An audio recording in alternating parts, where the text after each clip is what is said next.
Si tu peux tuer un mécréant américain ou européen, un Australien ou un Canadien, tue-le comme tu peux. Ou tu fais tes bagages, ou tu prépares tes explosifs. Si tu n'as pas d'explosifs ou de munitions, fonce sur lui avec une voiture, précipite-le dans le vide. Ou tu achètes ton billet d'avion, ou tu aiguises ton couteau. C'est une menace qui est réelle, une menace qui est globale. Est-ce qu'il y aura d'autres attentats au Canada? Ben oui, absolument. Parce que nos polices et nos agents de renseignement ne peuvent pas être partout tout le temps. C'est impossible. Le terrorisme demeure la priorité numéro 1. Le Canada est dans la mire du Daesh. Nous savons, ils l'ont dit.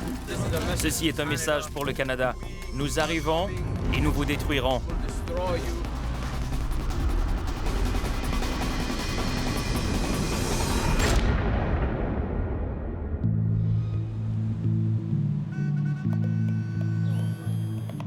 Contrer le terrorisme islamiste, l'obsession de l'Occident depuis l'attaque du World Trade Center.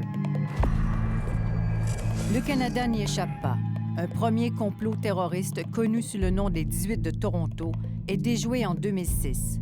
Ils avaient suffisamment d'explosifs pour faire des dommages importants, selon la démonstration de la GRC. 2014, le terrorisme islamiste fait ses premières victimes au pays. Un des 2 militaires renversés hier par la voiture de Martin Couture-Rouleau à Saint-Jean-sur-Richelieu est mort. Mais avant d'être abattu, le forcené avait d'abord pris pour cible le caporal Nathan Cirillo. 2 morts, 2 soldats. Les Canadiens découvrent qu'ils ne sont pas à l'abri. D'autres attentats auront lieu. Mais où? Quand? Comment débusquer ces terroristes prêts à passer à l'acte? À quel point devons-nous nous inquiéter? Plus on en apprend sur cet attentat terroriste déjoué hier, plus on réalise à quel point on l'a échappé belle. Le suspect, Aaron Driver, allait monter dans un taxi avec 2 bombes artisanales. Le 10 août dernier, le kamikaze Aaron Driver s'apprête à commettre le 3e attentat en sol canadien quand il est tué par un agent de la GRC.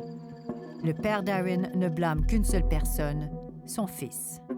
Aaron a choisi le chemin qu'il a choisi. Je ne blâme pas la GRC d'avoir mis fin à ses jours.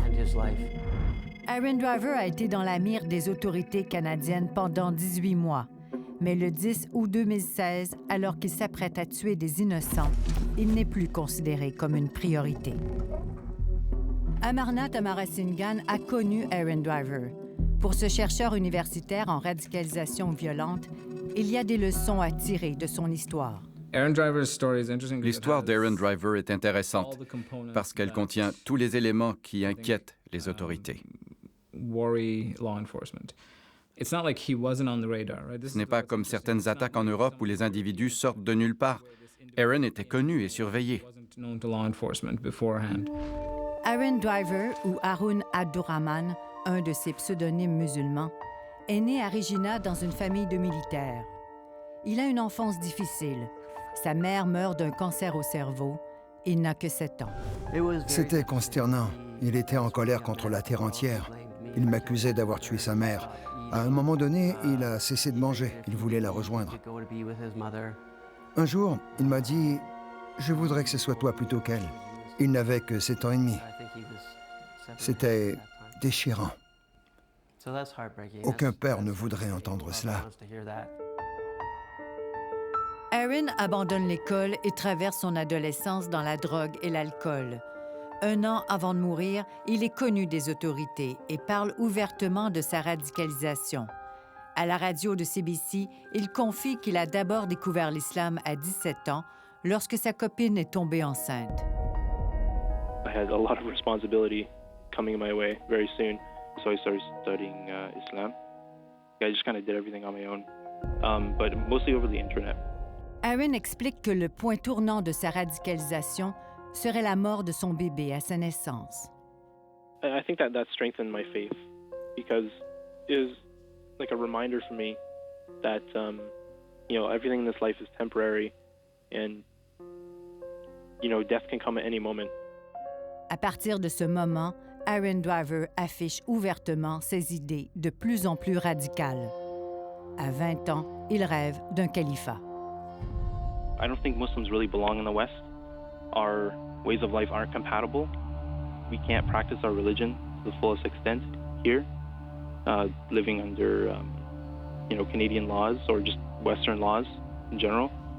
Does that mean that you would like to live elsewhere? I'd be much more comfortable living elsewhere, sure. And what would that elsewhere be? That would be anywhere where the Sharia of Allah is practiced in full. Il s'affiche comme un membre de Daesh au Canada, le groupe armé État islamique, et condamne le gouvernement canadien pour son implication en Irak. Comme il l'explique en entrevue, Zeev Bibo et Couture Rouleau sont pour lui des héros. I see that as a retaliation for Canada's aggression in the Middle East and specifically its attacks on the Islamic State. I think they're entirely liable, and I think it's completely justified. Were you planning on doing anything like that yourself? No. Dans cette entrevue, faite 1 an avant de mourir, il affirme qu'il n'a pas l'intention de commettre un attentat, mais il admire ceux qui le font et se passionne pour les combattants de Daesh. To the Muslims who are still residing in Canada, I say to you, L'Ontarien John McGuire a rejoint les rangs de l'État islamique en 2013. you either come to the Islamic State and live under the laws of Allah, or you follow the example of Brother Ahmed Rouleau and do not fear the blame of the blamers. Aaron Driver partage la vidéo de John McGuire sur Internet. Un geste qui ne passe pas inaperçu. Un officier du SCRS le rencontre quelque temps après dans un café de Winnipeg. À partir de ce moment, Aaron Driver sera dans la mire des autorités. Combien d'individus sont connus des services de renseignement pour leur radicalisation islamique? Après plusieurs mois de négociations, le SCRS accorde à Enquête sa première entrevue depuis 2010. Je ne peux pas vous donner de chiffres et de toute façon, les chiffres changent sur une base quotidienne. Mais est-ce que c'est des dizaines, des centaines, des milliers? Je vous dirais que le pourcentage d'individus qui sont impliqués dans des activités terroristes au Canada est quand même minime. Je peux vous dire que le SCRS enquête aujourd'hui sur plus de 200 Canadiens dont les activités sont liées au terrorisme. L'ex-directeur du SCRS parlait alors de 200 individus liés au terrorisme. C'était en 2010. Depuis, cette information est classée top secret. La France est plus transparente et admet être aux prises avec 15 000 personnes fichées pour leur radicalisation islamique. Mais contrairement à la France, le Canada ne serait pas infiltré par des réseaux organisés, selon la GRC. Dire que des groupes qui sont bien établis ici au Canada, non. La menace qu'on voit, c'est vraiment celle de loups solitaires, des gens qui sont radicalisés à la violence, des gens qui ont fait partie et qui sont revenus. Dans la mire des autorités, les voyageurs à risque, ceux qui partent pour la Syrie ou l'Irak. Dans les 25 et plus années que je travaille au service, j'ai travaillé surtout dans le domaine du terrorisme. Je vous dis, au niveau du nombre d'individus qui ont voyagé en Syrie et en Irak, c'est du jamais vu. Donc, ces individus qui sont déplacés par la guerre représentent une grosse menace, une menace à long terme.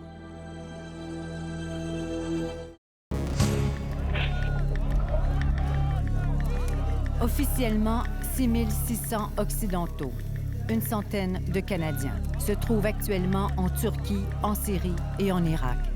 Mais ils sont probablement plus nombreux. Je ne peux pas vous dire que nous connaissons tous les Canadiens qui sont à l'étranger qui puissent participer dans des actes terroristes. Ça serait exagéré de ma part. Le chercheur universitaire Amarnath Amarasinghe a réussi à communiquer directement avec des combattants étrangers en Syrie sur les réseaux sociaux. Beaucoup de ce qui est écrit, de ce qu'on connaît de ces individus, provient d'intermédiaires. Le but était de leur parler sur une longue période à mesure que la situation évolue en Irak et en Syrie. Il a identifié 62 combattants canadiens présents en Syrie ou en Irak, 22 de l'Ontario, 17 de l'Alberta, 16 du Québec, 3 de Colombie-Britannique, 4 de provinces d'origine inconnue. Le Canada est unique parce qu'on voit beaucoup de réseaux d'amis à Calgary, Ottawa et Montréal. Des gens partent pour la Syrie parce que quelqu'un qu'ils connaissent est parti avant eux. J'étais comme vous, un Canadien typique. Les deux Ontariens, John McGuire et André Poulain. Comme tous les Canadiens, je regardais le hockey. Le Montréalais Sami Elabi. Farah Shedin de Calgary ont fait la propagande du djihad. Les groupes terroristes recrutent alors des combattants. Mais en juin 2014, le message change avec cet homme. Allah le Très-Haut a dit « Le combat vous a été prescrit ». Abou Bakr al-Baghdadi. Le chef de Daesh proclame la création d'un califat, un État souverain régi par la loi islamique, la charia. Je crois qu'au plus fort du mouvement, en 2014-2015, l'État islamique tenait ce genre de propagande. Nous avons de l'agriculture, des écoles, des hôpitaux ici. Quoi que vous fassiez, vous pouvez le faire ici. Dans l'année qui suit la création du califat, 16 Québécois se répartissent pour la Syrie, 13 de Montréal et 3 de Sherbrooke. Wassim Bougadou, qui fait des allers-retours depuis 2013 comme combattant, part avec sa femme, sa belle-sœur et 4 enfants en bas âge. Nous avons obtenu une lettre écrite par un autre Québécois que nous ne pouvons identifier et qui se trouve en Syrie. Ça fait déjà presque 5 mois que je suis parti. J'étudie la médecine avec la meilleure des volontés, car j'ai trouvé un réel but. C'est pas juste des jeunes qui partent, c'est des familles entières. Des vieux, des médecins, ingénieurs, avocats, etc. Et je vois le réel sourire sur leur visage. Partir pour la Syrie n'est pas illégal. Ce qui est illégal, c'est de participer aux activités d'un groupe classé comme terroriste par le fédéral, même si c'est pour soigner ou enseigner.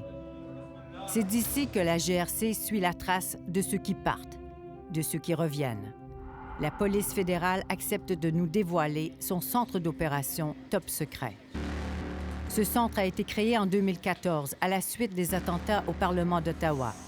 Depuis, l'immigration, les douanes, le SCRS, la GRC et des partenaires à l'étranger partagent leurs informations. Souvent, on reçoit de l'information des familles qui nous disent « On croit que notre fils ou notre fille sont en train de se préparer pour voyager en Turquie ou en Syrie pour rejoindre Daesh. » Et dans ces cas-là, ça nous permet justement de coordonner très rapidement, de déterminer où sont-ils. Est-ce qu'ils sont déjà en Europe? Est-ce qu'ils sont arrivés en Turquie? On travaille de très près aussi avec la police nationale de la Turquie qui nous permet d'intervenir avant qu'ils puissent faire le trajet en Syrie et les retourner vers le Canada. C'est ce qui est arrivé au Montréalais Merwan Galmi. En 2013, il est à la frontière entre la Turquie et la Syrie quand la police turque lui met la main au collet. Dans un document déposé en cours, la GRC soutient que Merwan a tenté de se rendre en Syrie à une autre occasion, cette fois avec Daniel Minta Darko. Selon les allégations, il allait rejoindre son ami d'enfance, Sami Elabi, parti combattre en Syrie pour Jabhat al-Nusra. Signalés aux autorités turques, les 2 Montréalais sont refoulés à la frontière et rapatriés au Canada. Dans cet affidavit, Merwan aurait déclaré « Un bon musulman a des responsabilités d'aider ses frères de n'importe quelle façon possible, avec des armes si ça doit se faire. La meilleure mort, c'est la mort du martyr. » Aaron Driver se laisse séduire par la propagande de Daesh. En quelques mois, il se radicalise sur Internet. Je pouvais entendre à travers la porte de sa chambre les vidéos de radicalisation qu'il regardait. Je savais que ce n'était pas bon et je l'ai confronté. Il m'a répondu qu'il ne faisait de mal à personne et que je devais me mêler de mes affaires. I certainly was looking for, a community to belong to because after some interactions with the Muslims here, especially the Muslim community leaders here, I really don't want much to do with them. So I did sort of seek out another community to belong to, and I found it. La proximité qu'il avait en ligne avec ces individus a eu un impact important pour lui parce qu'il n'avait personne autour de lui. Il n'avait pas d'amis proches. Il a eu une enfance difficile. Alors la communauté qu'il a trouvée en ligne a pris une place importante dans sa vie. Ce qui inquiète la police, ce sont ses échanges en ligne avec des djihadistes connus. Entre autres avec Elton Simpson. Cet Américain, accompagné d'un complice, prend d'assaut le centre où se tient un concours de caricature de Mahomet en mai 2015. Selon la GRC, quelques heures avant l'attentat, il a écrit à un Canadien, Aaron Driver. Son père s'est rendu compte de la gravité de la situation quand le SCRS est venu frapper à sa porte. L'agent m'a montré les messages Twitter et Facebook qu'il partageait, qui disaient que des gens méritaient d'être tués, que c'était leur faute. Il s'est réjoui de certains attentats. Assis au café, j'ai pleuré. Le 4 juin 2015, Aaron Driver est arrêté. La GRC n'a pas assez de preuves pour l'accuser. Même s'il s'affiche comme un membre de Daesh, rien ne prouve, selon la police fédérale, qu'il a l'intention de commettre un crime. Aaron doit s'engager à garder la paix. Le tribunal lui ordonne de porter un bracelet de sécurité muni d'un GPS. C'est à ce moment qu'il donne une entrevue à la radio pour convaincre qu'il n'est pas dangereux. I don't think there's a reason for Canadians to think that I'm a threat. I don't have a violent history. I've only been in a few fistfights my whole life. Would you consider yourself a terrorist? I mean, would you harm someone? No, I wouldn't. I just don't really think that's in my nature. I'm not a violent person. En tant qu'expert de la radicalisation violente, Amarnath Amarasinghan est mandaté par l'avocat d'Aaron pour évaluer son degré de dangerosité. Nous lui avons parlé pendant un bon moment. Il appuyait évidemment l'État islamique. Il ne se gênait pas pour le dire. Il militait pour le califat. Mais nous sommes arrivés à la conclusion qu'il ne représentait pas une menace parce que Aaron avait une vision nuancée de la violence. Selon lui, on ne doit pas tuer des gens innocents. Mais si une personne commet un acte contre l'islam, alors la violence ou une certaine forme de violence est justifiée. L'évaluation convainc le tribunal qu'Aaron Driver n'est pas si dangereux. On lui retire son bracelet de sécurité et lui interdit de se procurer un passeport. Rappelons-nous que Martin Couture-Rouleau et Michael Ziav Bibo, deux autres convertis à l'islam, se sont eux aussi fait saisir leur passeport par la GRC. Empêcher quelqu'un de partir peut représenter un danger, selon l'ancien analyste du SCRS, Phil Gursky. J'imagine qu'ils se sont dit, j'aimerais être martyr, être moudjahed, être un héros en Syrie, mais j'ai pas ce choix maintenant à cause de vous, alors je vais le faire ici. Il y a une catégorie d'individus qui peuvent être frustrés de ne pas pouvoir voyager pour participer à un acte terroriste. Donc, ils peuvent chercher à le faire en sol canadien. C'est une réalité. On est conscient de cette réalité. Dans ces cas-là, on devait les suivre de très près pour assurer qu'ils n'achètent pas des armes à feu, qu'ils ne construisent pas des bombes. Peut-être dans ces cas-là, il faut que les conditions soient suivies. Aaron Driver s'engage à respecter 11 conditions, dont l'interdiction d'aller sur les médias sociaux.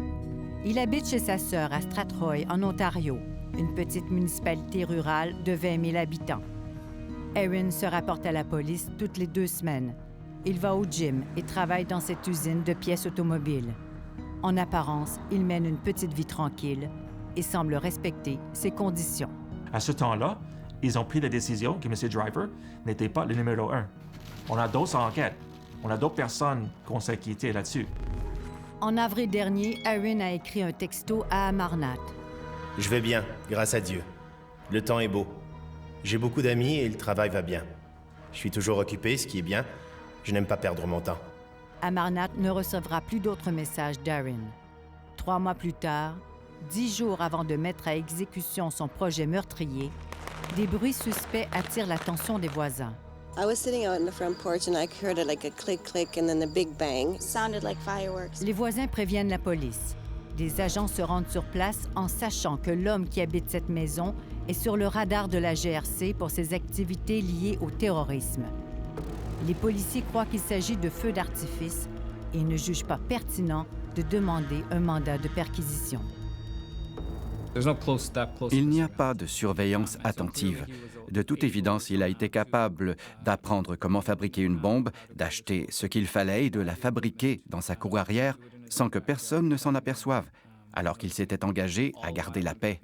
Non seulement qu'on a besoin des conditions qui requièrent l'individu de respecter et de garder la paix, mais on doit avoir des conditions qui permettent à la police d'être en mesure d'aller vérifier si l'individu respecte les conditions. La GRC voudrait suivre de plus près ceux qui s'engagent à garder la paix dans les dossiers liés au terrorisme.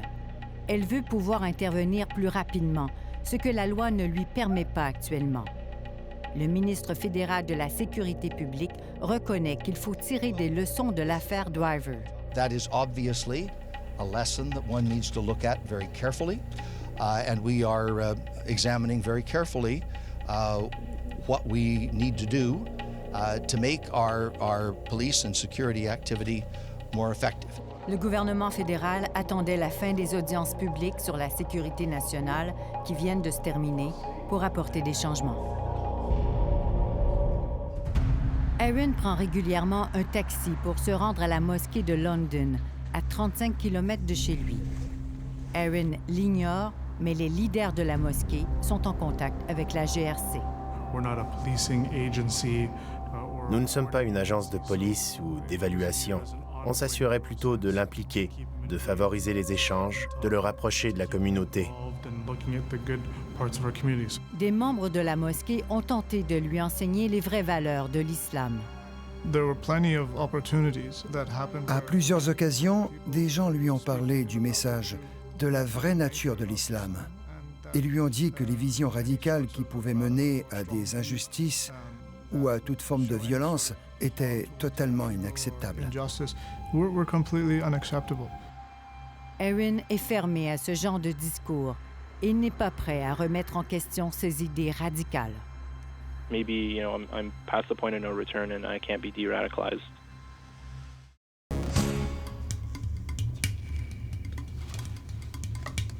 J'espère que ça va répondre à vos attentes et en tout cas que ça va pas trahir le message que vous m'avez fait passer. Le BDiste El Diablo a eu plusieurs échanges avec des jeunes du Centre de prévention de la radicalisation menant à la violence de Montréal. Aujourd'hui, il leur présente leur œuvre collective, Radicali-Show. Ces jeunes Montréalais ont tous tenté de partir pour la Syrie. Aucun n'est accusé. Certains font toujours l'objet d'une enquête. Ils ont refusé d'être identifiés. Il y a des mots que je ne pouvais pas employer. Par exemple, on évitait de dire djihadiste, etc. Puis on ne voulait pas focaliser sur ces choses-là, forcément. Donc moi, j'ai décalé le truc avec les Jedi. Voilà. Ainsi, les djihadistes sont des Jedi de la guerre des étoiles. Dans cette quête d'un nouveau monde, la Syrie devient Tatooine. Avant, on pouvait s'habiller comme on voulait puis que ça dérangeait personne, mais qu'après la charte, ça a comme changé. Ce sont des enfants, ce sont des adolescents. Ce sont des enfants qui ont pris des décisions naïves, de bonne foi à l'époque, qui ne pensaient pas aux conséquences. Le centre de prévention est d'abord un centre de signalement. En 1 an et demi, il a reçu 82 appels fondés liés à la radicalisation politico-religieuse. Le centre a référé à la GRC 12 cas jugés trop lourds. C'est à la fois des gens dont nous avons des indices qu'il y avait une dangerosité de radicalisation, soit d'inquiétude, soit de passage à l'acte, qui nous inquiétait, de radicalisation à l'extrême, ou on avait des gens qui étaient prêts, par exemple, à partir. Je prends un exemple, un parent qui nous appelle, qui me dit « Écoutez, j'ai découvert ça chez mon fils, il s'isole, il regarde Internet, et là, il a fait une demande de permis à mon issue, et j'ai vu le passeport, il a l'intention de partir, il demande au centre, par exemple, d'annuler son passeport. Je n'ai pas le pouvoir au centre de supprimer son passeport. Et là, on va dire aux parents, mais on va falloir informer les autorités policières qui sont compétents. Puis il faut tester la légitimité de la demande. Travailleurs sociaux et psychothérapeutes travaillent étroitement auprès de 17 jeunes radicalisés, dont les 8 étudiants du cégep de Maisonneuve interceptés à l'aéroport en mai 2015. Après 1 an et demi d'existence et un bassin d'extrémistes relativement petit, Le centre s'est néanmoins gagné une réputation mondiale. Il a participé à l'organisation de la Conférence internationale sur la radicalisation avec l'UNESCO. Le secrétaire général de l'ONU, mais aussi des délégations de France et de Belgique sont venus en visite. Le directeur et des membres de son équipe se sont rendus dans 9 pays, dont Singapour, l'Algérie et la Tunisie, pour expliquer le modèle québécois. La crédibilité aujourd'hui, c'est quoi? C'est le fait que nous avons une stratégie de prise en charge des personnes radicalisées qui n'est pas seulement une prise en charge clinique, mais qui est autre chose, l'intervention communautaire, qui est la réinsertion. C'est ça la crédibilité, c'est des options que personne n'a essayé ailleurs, que nous essayons au Québec. Mais est-ce que c'est un succès? Non, attention, on va attendre un tout petit parce que les expériences au niveau international en matière de réinsertion sont encore toutes neuves. Là, il faut attendre, je pense, 5 ans au minimum pour voir est-ce que les prises en charge qu'on a faites, ça fonctionne ou pas. Donc, on va se donner le temps. Les prises en charge se font sur une base volontaire. Les cas plus menaçants ne sont donc pas ici. La majorité des jeunes suivis disent avoir voulu se rendre en Syrie pour faire du travail humanitaire. Est-ce qu'il y a eu un discours en disant qu'on va passer à l'acte au Québec, au Canada? Moi, je n'ai pas entendu. Et de toute façon, ils ne me le diront pas, c'est sûr et certain. Mais je vais être naïf en disant que je n'ai jamais écouté ça, je n'ai jamais eu cette perception-là. Le directeur du centre de prévention a tenté de joindre en prison 2 autres jeunes Montréalais, Sabrine German et Elmadi Jamili. Ils sont accusés d'avoir voulu participer à des activités terroristes en Syrie et d'avoir possédé du matériel explosif. On a demandé, on a fait des démarches auprès pour les rencontrer, pour proposer le service du centre. On n'a pas eu de retour. Comme je dis, on ne peut pas obliger, c'est volontaire. Généralement, ce qu'on fait, c'est que quand les gens ne nous approchent pas, nous, on fait la démarche contre eux. Nous, on va les approcher. Mirwan Galmi n'a jamais été accusé. Après avoir accepté de porter un bracelet de sécurité pendant 1 an, il a retrouvé sa pleine liberté. Est-ce que vous avez approché Mirwan Galmi, celui-là qui a porté un bracelet de sécurité pendant 1 an, mais qui est aujourd'hui en liberté? Pas du tout, parce qu'on n'a pas de contact pour approcher quelqu'un. Il faut savoir, on n'est pas la police, il faut avoir leur adresse, donc c'est difficile pour nous. Non, mais vous dites, s'ils ne viennent pas à nous, nous, on va là. Pour ceux qu'on connaît. Pour ceux qu'on connaît, c'est avoir son contact, avoir tout ce qu'il faut. Là. Si on ne connaît pas, c'est difficile pour nous. J'ai perdu mon fils à l'âge de 19 ans en 2013, après 3 mois et demi de présence en Syrie. Après la mort de son fils, Salia Ben Ali a créé un comité de parents en Belgique. Des parents qui partagent la même souffrance, le départ de leurs enfants pour la Syrie. Quand on se renferme sur soi, qu'on se replie, la souffrance, elle ne sait pas sortir. Elle encourage les parents montréalais à sortir de l'ombre et à se regrouper. Vous n'êtes pas obligés d'être tous visibles. Mais si vous avez un groupe de parents, un avocat qui peut vous représenter au niveau donc, juridique international, c'est déjà votre force. Ce soir-là, dans un restaurant chinois de Montréal, une douzaine de parents sont présents. 5 seulement acceptent d'être filmés de dos. Leurs enfants ont tenté de se rendre en Syrie. D'autres ont réussi et sont encore là-bas. La réalité québécoise, quand même, c'est plusieurs polémiques pendant des années, plusieurs débats sur ça. Et cette jeunesse a vécu à l'âge du primaire, du secondaire, avec des débats et de l'attaque dans tout ce qui fait leur identité. Quand les enfants étaient pris, moi personnellement, je ne savais pas où me diriger là. J'étais hors de moi, je ne savais pas chez qui aller. J'avais aucune ressource en ma possession. Leurs enfants se connaissaient pour la plupart. Ceux qui sont partis en janvier 2015 auraient inspiré les autres. Les jeunes que nous on parle, oui, c'était des modèles. Lisez juste la bande dessinée, vous allez le voir, ils le disent, ouais, les vénards sont partis, ils ont réussi. Donc, c'était quand même un modèle glorifiant. Ils ont réussi à atteindre leur objectif, ils ont réussi à partir entre les filets. Donc, ils recrutent en disant que tout va bien, on envoie des belles photos, on a ceci, on vit dans des châteaux, ça se passe bien. Dans sa lettre, le Montréalais que nous ne pouvons identifier, qui se trouve présentement en Syrie, est convaincu d'assister à un tournant de l'histoire. Par la volonté d'Allah, ici on voit les vrais hommes combattre. Ils peuvent être inférieurs en nombre, mais ils vont avoir la victoire avec l'aide d'Allah. C'est une prophétie qui se réalise. Vous pouvez me prendre pour un fou. Vous verrez, les écrits sont en train de se réaliser. 21 djihadistes canadiens ont plutôt trouvé la mort. 8 Albertains, 9 Ontariens, 4 Québécois. Mais il y a des survivants. Selon le SCRS, 60 Canadiens sont de retour. Ils ne reviennent pas tous de Syrie ou d'Irak, mais d'autres zones de combat comme la Somalie, l'Afghanistan ou la Libye. Les parents que nous avons rencontrés sont inquiets. Quel sera le sort de leurs enfants à leur retour? Ils sont convaincus que leurs enfants ne participent pas au combat. La plupart disent on n'a rien à faire avec le conflit armé. Et ça donne l'espoir aux parents. Plusieurs de ces parents sont en contact presque quotidien avec leurs enfants en Syrie, qui leur disent peu de choses sur ce qui se passe là-bas. Les Montréalais seraient toujours ensemble. 2 des leurs seraient morts et certains ont eu des bébés. Ces enfants sont nés en Syrie. Ils ont quelle nationalité? On en parle avec les parents. C'est comment on fait avec ces enfants? Ils vont dire avoir un passeport canadien. C'est quoi la démarche? Il va falloir avoir une politique de retour. On a une seule solution. Est-ce qu'on les accueille? Quel est le soutien qu'on leur donne? Quel est le support qu'on leur donne?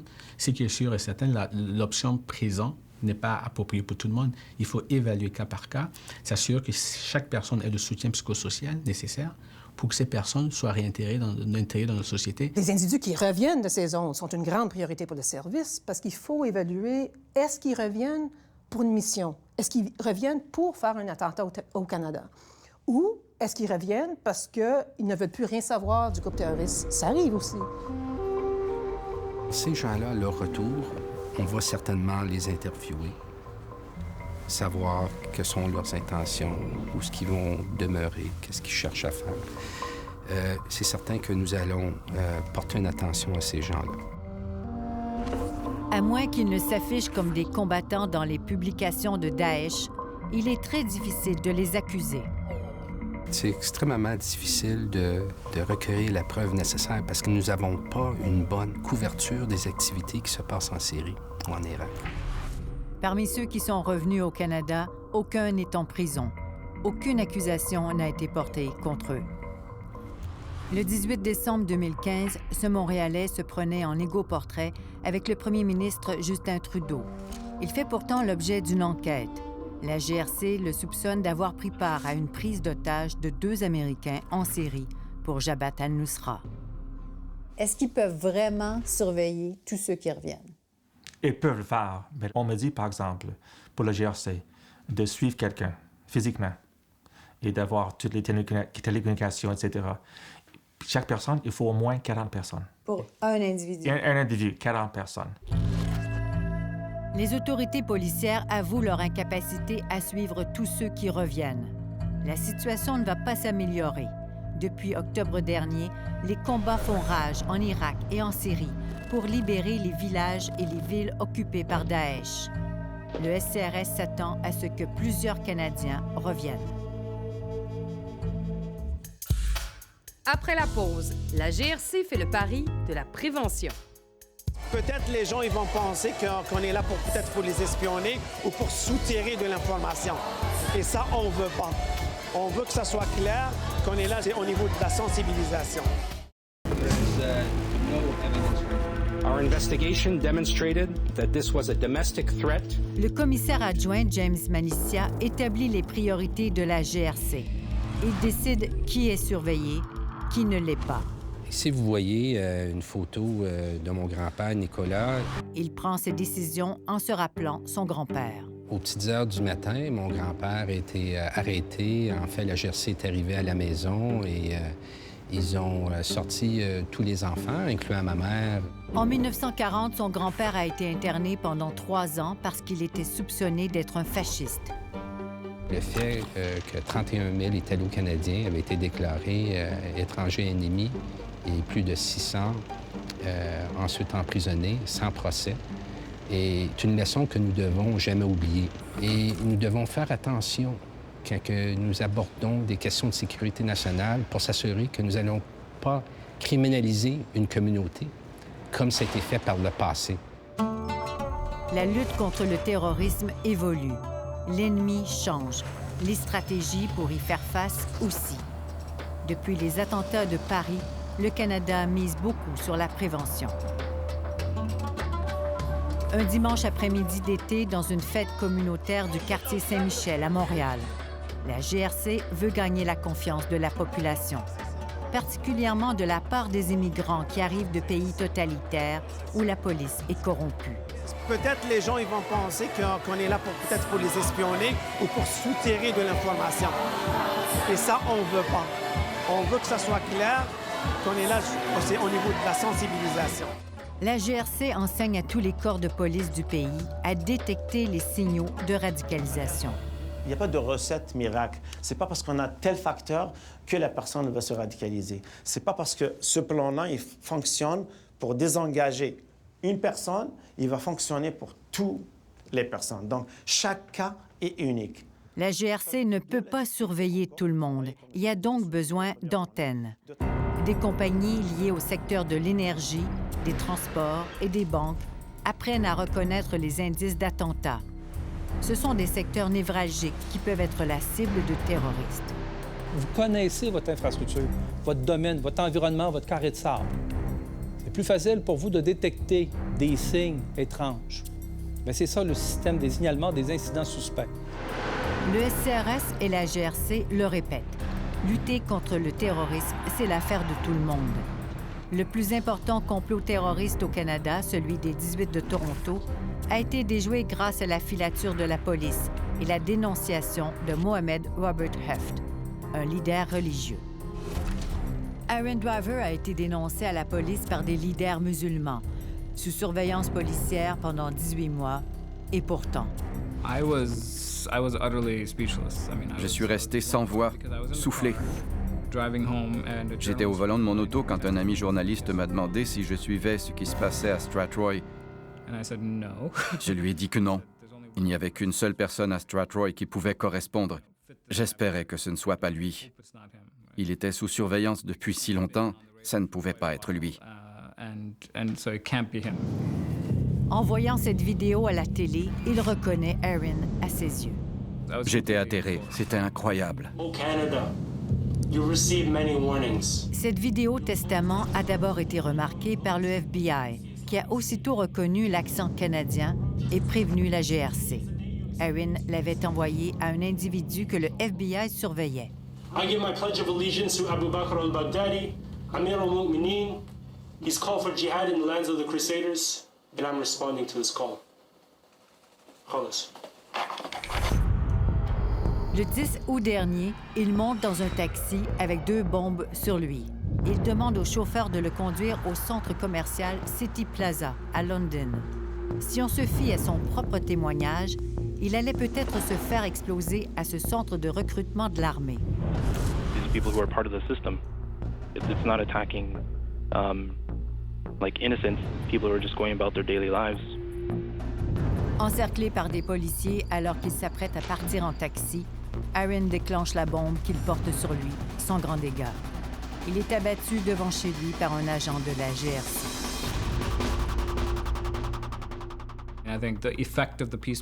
Je crois que l'impact de l'ordonnance de garder la paix a été très différent sur Aaron comparativement à quelqu'un d'autre. Pour certains, ça ne fonctionne pas. C'est encore plus vrai si la personne n'est pas bien entourée, n'a pas de soutien émotif et social. C'est malheureusement ce qui est arrivé à Aaron.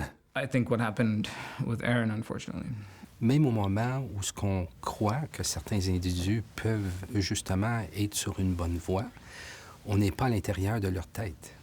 Alors, il devient difficile de savoir parfois à quel moment qu'ils vont justement passer de la radicalisation à la violence aux indicateurs de mobilisation. Je déclare la motion adoptée. Depuis l'adoption de la loi antiterroriste en 2001, 23 personnes ont été reconnues coupables de terrorisme, dont 11 liées à un seul attentat, celui de Toronto. 9 autres sont en attente de procès et 2 portent des bracelets de sécurité. Je pense pas qu'on a besoin de vivre avec une certaine insécurité. La menace va toujours évoluer. Elle a évolué depuis les 3 ou 4 dernières années, depuis les 10 dernières années, et elle va continuer à s'évoluer. Nous devons s'adapter. Je dis toujours que cette menace, ça va durer au moins une dizaine d'années et peut-être jusqu'à une cinquantaine d'années. Parce que l'idéologie, ça va durer. Et comment on se bat contre une idéologie? Si je savais la réponse, je serais millionnaire. Depuis l'offensive de la coalition et les pertes de Daesh sur les territoires irakiens et syriens, les Canadiens sont moins nombreux à partir. Mais Daesh continue son règne de terreur en multipliant les attaques sanglantes.